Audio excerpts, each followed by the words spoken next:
조건부로 귀국해서 특검의 조사에 응할 의사가 있음을 밝혔는데 이 또 각종 의혹에 대해서도 입을 열었습니다. 그 이화여대 특혜 의혹과 관련해서는요. 2016년에도 학교에 안 나가고 애만 키워서 아웃될 거라고 생각했는데 학점이 나왔다 이렇게 밝혔고요. 또 평소 박 대통령을 이모로 불렀는지에 대해서는 박 대통령을 만난 것은 초등학교 때 일이다 이렇게 밝혔습니다. 초등학교 때 일이요? 네. 장시호 씨도 본인은 박근혜 대통령 딱 한 번 봤고, 결혼식 때. 예, 청문회 때 그렇게 밝혔습니다. 네, 그게 이제 10여 년 전이거든요. 예, 2006년입니다. 그러니까, 말을 맞춘 거죠. 네, 정유라 씨도 초등학교 때면 10여 년 전이거든요. 예, 그렇죠. 21살이니까. 두 사람 다 10년 이상 못 봤다, 그리고 한 번 봤다. 예. 오래전 일이다. 거짓말이 밝혀질 거라고 봐요. 특검을 통해서. 제가 알기로는 전혀 아닙니다. 제가 알기로는. 네. 특검 수사 발표 직전에 내가 먼저 말해야지. 전혀 제가 알기로는 사실이 아니고요. 자, 여기서 이제 학점 얘기도 나왔어요. 보니까. 예. 네, 학교에 안 나가고 아이만 키웠기 때문에 본인은 아웃될 거라고 생각했는데 학점이 나와버렸네? 심지어 잘 나왔습니다. 예. 자기는 학점이 잘 나오는 것에 대해서 모른다는 거죠. 예. 그런 말이기도 합니다. 예. 자, 그럼 어떻게 학점이 잘 나왔을까? 어떻게 그렇게 됐을까? 자, 그게 이제 특검을 통해서 밝혀지고 있습니다. 예. 제가 이제 이화여대 교수님들 빨리빨리 잡아가는 게 좋다고. 예. 근데 제가 이 방송을 하기 전에, 철균 교수님이 먼저 수사를 받다가 네. 미안해 이분한테 빨리 방송을 통해서 말해줬어야 하는데 빨리 잡혀가지 않으면 구속된다고. 이대 교수님들 중에 저는 구속자가 더 나올 거라고 봅니다. 빨리빨리 말씀해 주세요.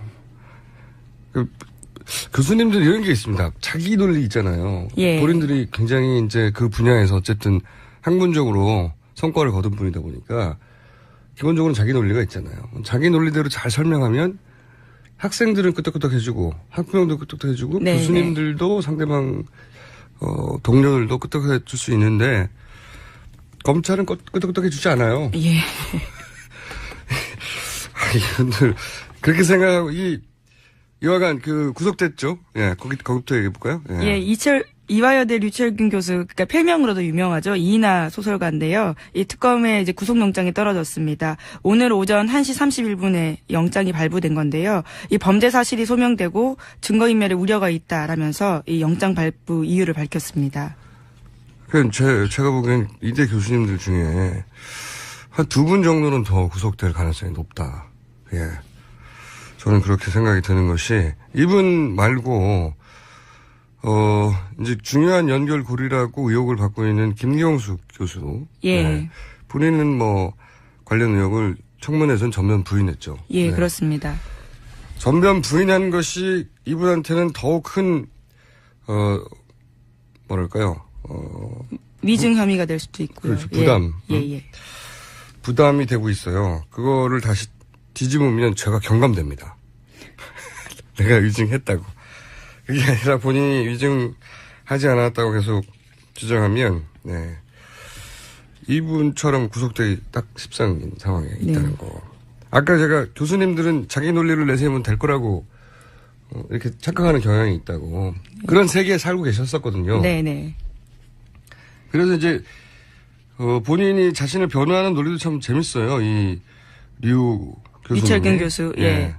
예, 이 원래 영장 실질 같은 경우에는 영장이 발부되기 전에 자신의 어떤 소명을 들어보는 절차를 거치거든요. 네. 그게 영장 실질 심사인데요. 거기서 이제 유 교수가 자기의 입장을 좀 밝혔는데 이 정유라 씨의 성적을 입력한 것은 조교들이다. 이렇게 말을 하면서 억울함을 호소하기도 했고요.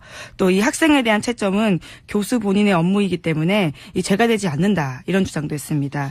그리고 또 강의가 2,700명이나 들었는데 그중에 학점 요청은 270여 명이 왔고 또 그중에 100몇십 명이 점수가 안 된다고 다 올렸기 때문에 그중에 100명이 넘는 사람 중에 한 명이 정유라 씨다. 이렇게 자기의 입장을 밝히면서 억울함을 호소한 거죠.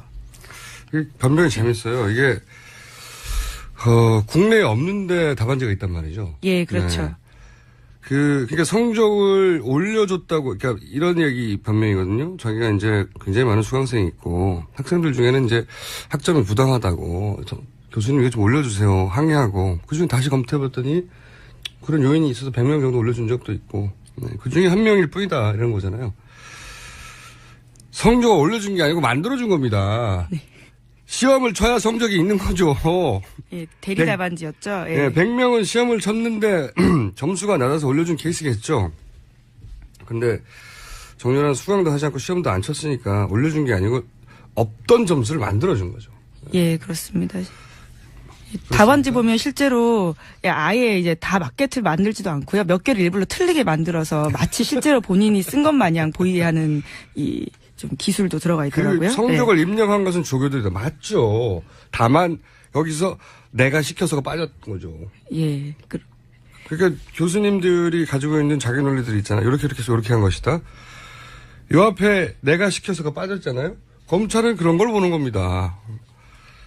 자, 그리고 이제 또 중요한 진술도 하나 있죠. 최순실 씨와 김경숙 교수가 잘 아는 사이 같았다, 아주. 네. 예, 그렇습니다. 그러면서 결국 본인이 그 김 교수의 부탁을 받고 이런 식의 이 정유라 씨를 봐주라고 이야기를 들었다라는 진술도 하게 됐는데요.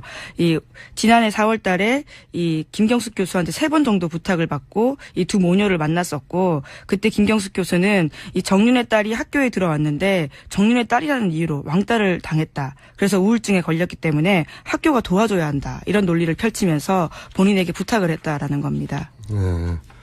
저도 고기를 못 먹으면 우울증이 걸려요. 그러면 네네. 학교에 막 들어갈 수 있습니까?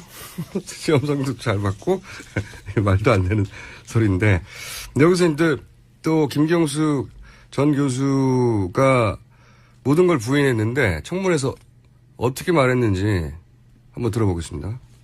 김경숙 학장의 지시를 받고 정유라 학생의 학점이 관리될 수 있도록 시간 강사들한테까지 연락을 했다라고 증언한 교수가 있는 거 아십니까? 그거는 그렇지만 사실과 다릅니다. 최순실 씨 언제부터 하셨죠? 9월 학교에 방문하러 왔을 때 그때 처음 언제 봤습니다. 2015년입니다. 2015 년? 8월에서 9월 사이인 것 같습니다. 자, 하나는 벌써 이제 사실이 아닌 게 드러났죠. 네. 류철균 교수에 의해서 네, 청탁하지 않았다고 했는데 3번이나 부탁했다는 얘기 나왔고, 그리고 이 부탁을 2015년 4월에 했다고 했어요. 근데 이제 김경숙 교수는 본인이 처음 최순실을 안 거는 2015년 9월이라고 했거든요. 네. 알지도 못하는 사이인데 점수를 올려달라고 3번이나 연락을 한 것이죠. 네. 인류애라고 봐야 될까요? 네. 어쨌든 교수님도 빨리 입장을 바꾸시는 게 좋다. 네, 좋은 일이고요. 참, 정유라 뉴스 보다가 제가 JTBC 특종이었죠. 네, 체포한 순간을 신고했었습니다. 네. 언론사가 아니라 탐정사무소 같아요, 여기는. 근데 제가 그거 보면서 재밌었던 거는 체포 과정이 드라마틱하다기보다는 한편으로 약간 희극적이에요. 왜 그런 생각을 했냐면, 희극적이다. 인터폴 적색수배 뭐 이런 얘기 나왔잖아요. 예. 네, 적색수배라는 게 살인, 강도 강력범죄나 조직폭력배가 도망갔다든가 아니면 테러범 잡는다든가 그런 무서운 거거든요. 근데 이 올보르라고 하는 도시가 인구가 10만 명대예요. 예, 작은 도시. 우리나라 기준으로 치면 도시도 아니에요. 여기는. 예. 네, 구 정도 되는 건데. 예. 근데 거기서도 외곽이라고 했거든요. 예. 거기서 이제 114로 신고를 했대요. 내가 찾아보니까 신고를 하면 우리나라로 치면 지구대 가장 가까운 파출소에 연락하는 겁니다. 파출소. 그러니까 특검에서 인터폴 적색수배 막 했는데 막상 붙잡은 거는 덴마크 변두리에 파출소 경찰이었던 거예요. 네네. 그런 겁니다, 이게. 이게 어마어마한 수색대 혹은 인터폴이 출동해서 잡은 게 아니고요. 예. 그냥 동네에서 신고해가지고. 예, 파출소 정도면 잡을 수 있는. 가까운 파출소 경찰이 나와가지고 잡은 겁니다, 이게. 덴마크 파출소 경찰, 화이팅. 그런데 여기서 이제 남자 2명이 있었다고 했잖아요. 예, 그렇죠.